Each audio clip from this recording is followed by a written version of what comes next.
আজ আপনাদের দেখাবো ডিম ও ডালের রেসিপি। এটা খেতে খুবই সুস্বাদু হয়। আপনারা মাঝে মাঝে করে দেখতে পারেন।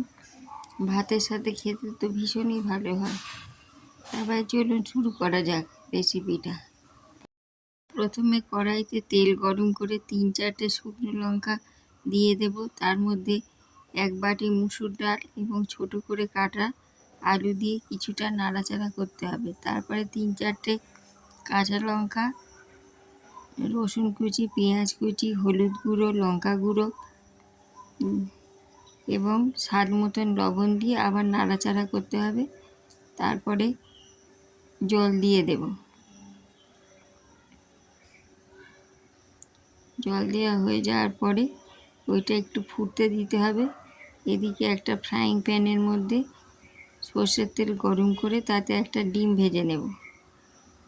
ডিম ভাজা হয়ে গেলে তারপরে ওই তেলের মধ্যে 2টো শুকনো লঙ্কা দিয়ে গরম করে ডিম এবং শুকনো লঙ্কা একে একে ওই ডালের মধ্যে দিয়ে দেব। দিয়ে দিলে রেডি হয়ে যাবে ডিম ও ডালের রেসিপিটা। এটা খেতে খুবই ভালো হয়। দেখেছেন কত সুন্দর হয়েছে রেসিপিটা। আপনারা মাঝে মাঝে করে দেখতে পারেন। তাহলে আজ এই পর্যন্ত, আবার পরে দেখা হবে। নমস্কার।